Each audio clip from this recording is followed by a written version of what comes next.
সুনামগঞ্জের সুরমা ইউনিয়ন বিএনপির দ্বিবার্ষিক সম্মেলন অনুষ্ঠিত। সুনামগঞ্জ প্রতিনিধি।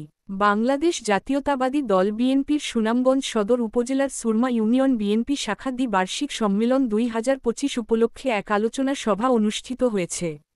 আজ মঙ্গলবার বিকেল ৩টায় বেরিগাঁও সরকারি প্রাথমিক বিদ্যালয় মাঠে সুরমা ইউনিয়ন বিএনপির দ্বিবার্ষিক সম্মেলন অনুষ্ঠিত হয়। এতে হাজারো হাজারো নেতাকর্মীরা সম্মেলনে অংশগ্রহণ করেন।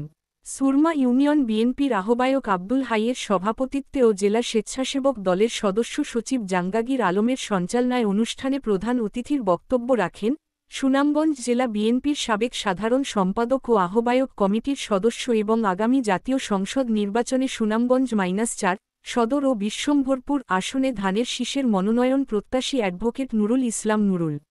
সভায় বিশেষ অতিথির বক্তব্য রাখেন উপস্থিত ছিলেন জেলা বিএনপির আহ্বায়ক কমিটির সদস্য অ্যাডভোকেট শেরেনুর আলী, নাসিম উদ্দিন লালা, মোহাম্মদ আব্দুল হাই, ফুল মিয়া চেয়ারম্যান, সদর বিএনপির আহ্বায়ক ফারুক আহমদ লিলু, সদস্য সচিব আব্দুর রহিম, যুগ্ম আহ্বায়ক রাকিবুল হাসান দিলু, জেলা যুবদলের সিনিয়র সহ সভাপতি সোহেল আহমেদ, পৌর বিএনপির সদস্য সচিব মুর্শেদ আলম, জেলা যুবদলের যুগ্ম আহ্বায়ক তোফাজ্জল হোসেন, মমিনুল হক কালারচান, সাংগঠনিক সম্পাদক কামরুল হাসান রাজু, দপ্তর সম্পাদক শাহ আলম, সমাজ কল্যাণ সম্পাদক মঈনুদ্দিন আহমদ রিপন, জেলা স্বেচ্ছাসেবক দলের প্রথম যুগ্ম আহ্বায়ক মোহাম্মদ সুহেল মিয়া, জেলা স্বেচ্ছাসেবক দলের সদস্য সচিব জাহাঙ্গীর আলম, জেলা ছাত্রদলের সদস্য আজিজুর রহমান সৌরভ, সদর কৃষক দলের সভাপতি ইকবাল হোসেন, পৌর কৃষক দলের সভাপতি রুমিন আহমেদ, সুরমা ইউনিয়নের ভারপ্রাপ্ত চেয়ারম্যান মোহাম্মদ খুরশিদ মিয়া।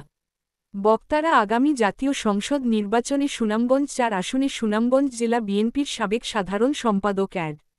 নুরুল ইসলাম নুরুলকে ধানের শীষের প্রার্থী করতে দলের চেয়ারপারসন, 3বারের সাবেক প্রধানমন্ত্রী বেগম খালেদা জিয়া, দলের ভারপ্রাপ্ত চেয়ারম্যান তারেক রহমানসহ কেন্দ্রীয় নেতৃবৃন্দের নিকট দাবি জানান।